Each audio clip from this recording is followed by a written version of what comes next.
नमस्कार दोस्तों, मैं सुष्मिता मिश्रा। आप देखना शुरू कर चुके हैं 4 PM यूपी।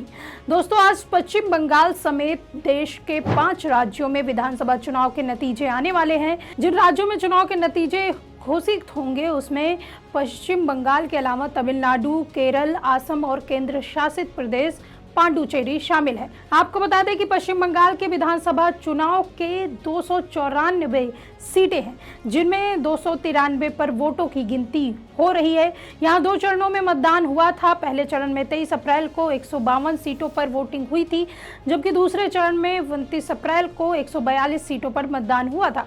यहाँ ममता बनर्जी लगातार चौथी बार सत्ता में लौटने की कोशिश में जुटी हुई थी।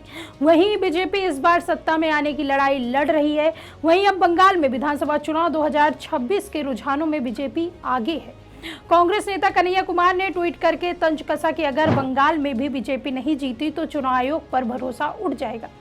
यह बयान विपक्षी दलों की नजर में चुनाव आयोग पर सवाल उठाने वाला है। वहीं आपको बता दें कि ममता बनर्जी की तृणमूल कांग्रेस पहले ही चुनाव आयोग के खिलाफ सुप्रीम कोर्ट जा चुकी है। मुद्दा मुख्य रूप से वोटर लिस्ट की सफाई यानी SIR का है। टीएमसी का आरोप है कि चुनाव आयोग ने बंगाल में लाखों जेन्युइन वोटरों के नाम काट दिए, खासकर अल्पसंख्यक और गरीब इलाकों में। ममता बनर्जी ने खुद सुप्रीम कोर्ट में कहा था कि न्याय बंद कमरों में रो रहा है।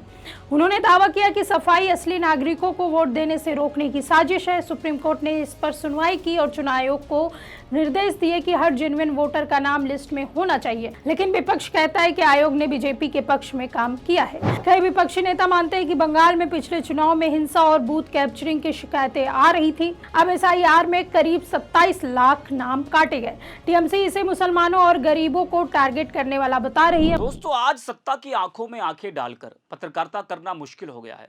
हमारे 4 PM नेशनल यूट्यूब और फेसबुक चैनल को, जिसे आपका प्यार और विश्वास हमेशा से मिलता रहा, उसे बंद करके सरकार ने यह साबित कर दिया है कि वो आपके सवालों से कितना डरती है।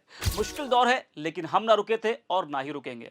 हम सच के लिए हमेशा लड़ते रहेंगे। ऐसे में 4 PM यूपी को आप लोग ज्वाइन करें और निष्पक्ष पत्रकारिता को जिंदा रखने के लिए जितना हो सके उतना हमारा आर्थिक सहयोग भी करें। आपके सहयोग से ये जंग हम जीत कर रहेंगे। ममता बनर्जी ने आयोग पर पक्षपात का आरोप लगाया और गिनती के समय केंद्रीय कर्मचारियों की तैनाती पर भी सुप्रीम कोर्ट गए। वे कहती है कि राज्य सरकार का भरोसा आयोग पर कम हो रहा है। कन्हैया कुमार का तंज इसी माहौल में आया। उन्होंने कहा कि अमित शाह बंगाल में डर की बात करते हैं, लेकिन खुद आयोग डरता है या नहीं। विपक्ष का कहना है कि जब बीजेपी जीतती है तो आयोग ठीक, लेकिन हार की आशंका में सवाल।